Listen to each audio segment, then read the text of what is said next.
everybody! Good morning! It's Friday, October 3rd, 2025. My name is Malcolm. I got a cup of coffee, and today is National Teachers Day. That's right, National Teachers Day. So if you got some teachers in your life, tell them thanks. Hold on just a second. I got something playing in the background. Be right back.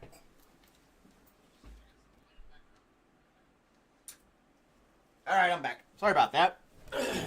Robert here decided that he wanted to wake me up all night long, over and over and over again, barking and making a fuss about I don't know what. Yeah, I went outside, didn't see anything. He was just waiting crazy last night. I left for hours. And of course this morning he's sound asleep. I wake him up and he looks at me like, what's the big deal? Right? But it's National Teachers Day. I guess he was teaching me a lesson for a teaching day, right? Is that what it is, Robert? Is that what it is? I don't know what his problem was. He's a dog. He can't tell me. What are you going to do? But, yeah, teachers have a rough time with these kids these days. These darn kids these days, you know. With their smartphones and their chat GPT. I mean, come on now. When are they going to learn something? Well, we all use that AI stuff at one time or another. And if you have, you're missing out. Excuse me. But some schools have banned cell phones in class. Good morning, Liz, Patrick, and Mel. How are we doing this morning? Thanks for joining us. Patrick was the hero yesterday in chat. But anyway, yeah, teachers have a hard time, you know? And when kids get in there and they see all this stuff online, they act out, they think they're invincible. I think we were invincible too, but it's in a different way. You know, every kid feels like they're invincible at one point or another. But now they just see everybody doing everything on the internet. They think they can do it too. I mean, we felt invisible like riding bikes and throwing rocks at each other and stuff like that, I guess. I don't know. It was more caveman-like compared to today's standards. But I don't know. I remember going to the school to watch, you know, the school my kids went to would allow parents to show up and kind of just sit in the back of the classroom and watch their kids in class. Kind of just monitor what's going on, especially if you had a kid kind of acted up and stuff like that, to let them know that, hey, you know, not only is the teacher here, I'm here, you better behave type thing. But also just to see how the classroom operated and kind of get a feel for what things going on. As long as you gave the school a heads up, they didn't care. You can go right in there and just sit. And I did. And it was kind of embarrassing and lame in a way. This particular teacher really wasn't teaching, if you ask me. He had a tablet, an iPad, in his hand, and just walking around the room reading from it like he was what's that guy with the commercial with the clear eyes? Clear eyes, wow. He talked like this the whole time. And he's reading from the iPad, and he just had this monotone, blah, blah, blah, blah. How are you going to get kids excited for that? You know? And then they're all just like looking around at their own little computers and tablets, following along. But I mean, you know, have some inflections in your voice or something. It's like the guy didn't even want to be there. That was just an experience of what I remember as a child. I had a teacher in 3rd grade, Miss Sims. Phenomenal teacher. She was great. Now, she had the horn-rimmed glasses, and she was very strict. But I was struggling with some stuff in class, and she gave me her home phone number. When I got home from school, trying to do my homework, I called her up at her house, and she walked me through some stuff. And that, to me, was just set a memory in my mind that, wow, this is a great teacher. And I contacted her when I went into 4th grade and stuff like that. She was older, a lot older. But yeah. And then there was another teacher I had in high school, Mr. Bruce, who was a math teacher. He taught geometry and things like that. Really cool, laid-back guy. He liked to, he was very interactive when giving the classes and things like that. So I've seen really good teachers, and I've seen some mediocre teachers. But, they do have a tough job. But I think it's harder today than it used to be, in my opinion. I wouldn't want to be a teacher. I taught people when I was in the service, training classes and things like that.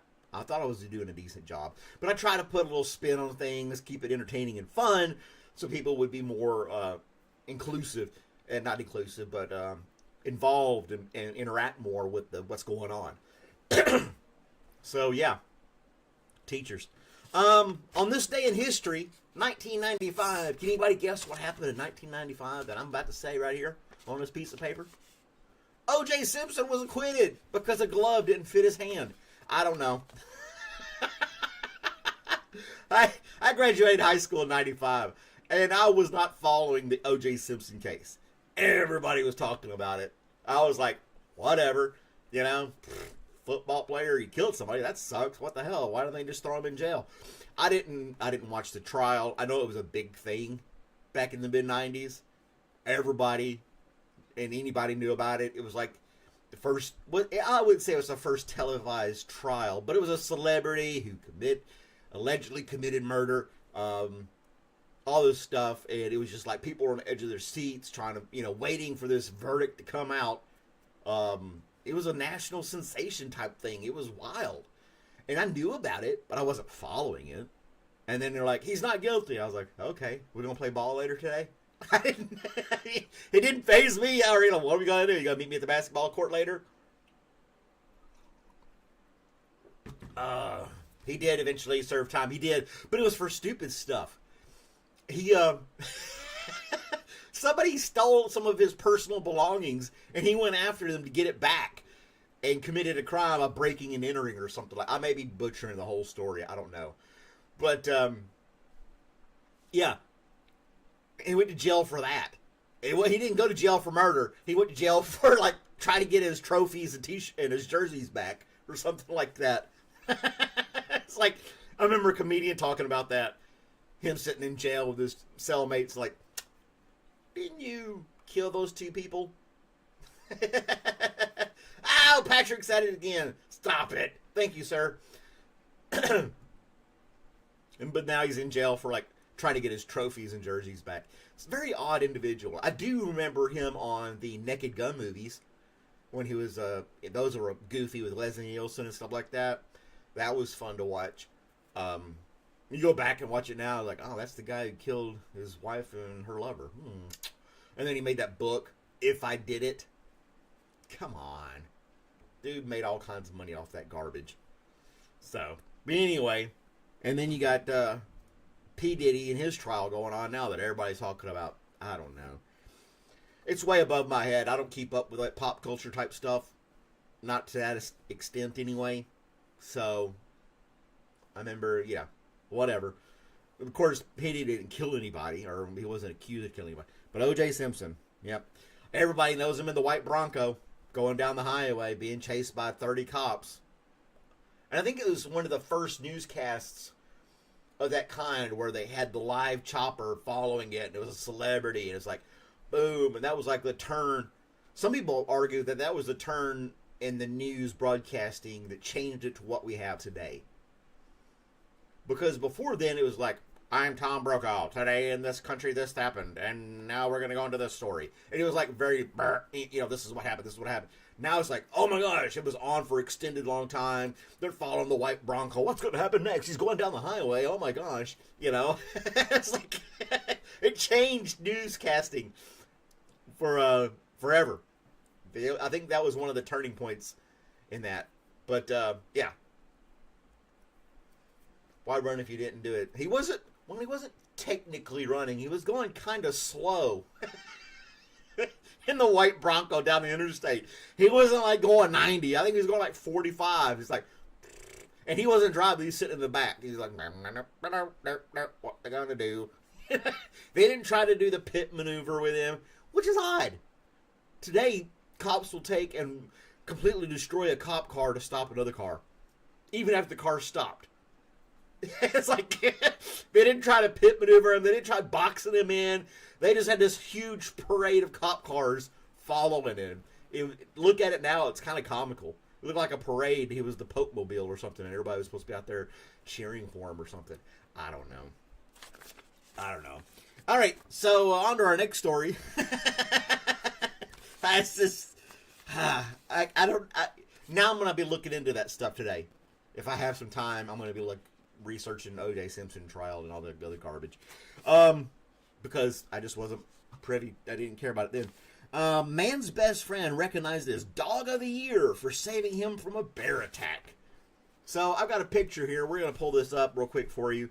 Let me get situated because, I'm so highly technically advanced in my stuff here. But there's the dog, a Doberman Pinscher, 10-year-old Doberman Pinscher.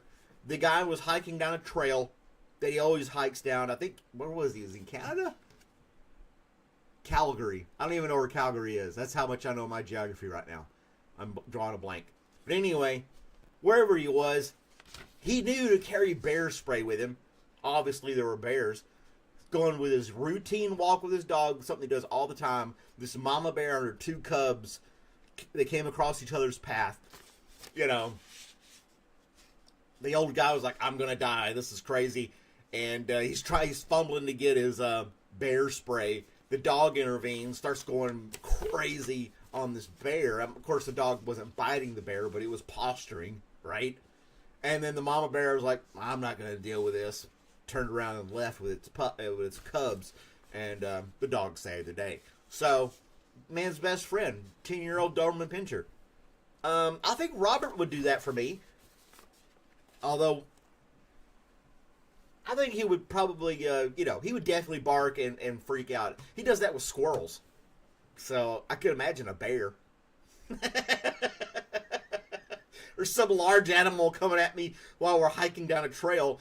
And see if Robert would be able to save the day for me. I don't know. I'm sure he would. I don't carry bear spray. If I go hiking, it's like at a state park. And I'm here in Georgia. So there's not there are bears supposedly in North Georgia in the mountain areas. But I don't go up there. So there's a park about 20 minutes from here. Next week when I'm on vacation, we're going to go for a little hike. We got a couple of trails. See some stuff. It's cooling down outside. It's going to be great. No bears. No bear spray. But I will have Robert the vicious dog with me. Still wish I could read his mind right now and find out why he was freaking out last night. No bears in my backyard. I didn't see any damage. Of course, I have a big fenced-in yard. So, I mean, the fence was still intact. I'm coughing a lot this morning. There's Baby Blue. Good morning to you. Thank you for joining us. And Addison is here as well. Or was that just a membership gift to him? Okay, either way. But, yeah, we're going to go for a little hiking next week. Maybe once or twice. The beginning of next week is going to be rain. Because I always schedule it at a proper time of the year. We're going to have rain, rain, rain. Fun. I won't be able to sleep in because Robert gets up at 6 a.m. regardless. And, but whatever. I won't have to go to my extremely stressful job at the post office selling stamps. So, good things there. But I've never encountered a bear. I've never encountered mountain lions. The only thing I've ever encountered hiking is a deer. And you're like, oh, look, a deer. What's it going to do? Nothing. Just a deer. Cute little baby. Baby was a baby deer. But anyway, we did go hiking last spring, and we came across the deer. I saw the deer 20 feet from us. Robert was totally oblivious to it. Just kind of like, rubber dog, looking around. I don't see anything. Until the deer, I said beer.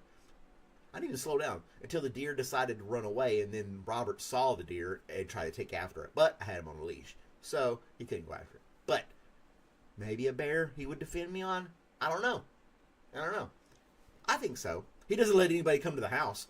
He's willing to attack any person that comes by, delivery person or whatever. So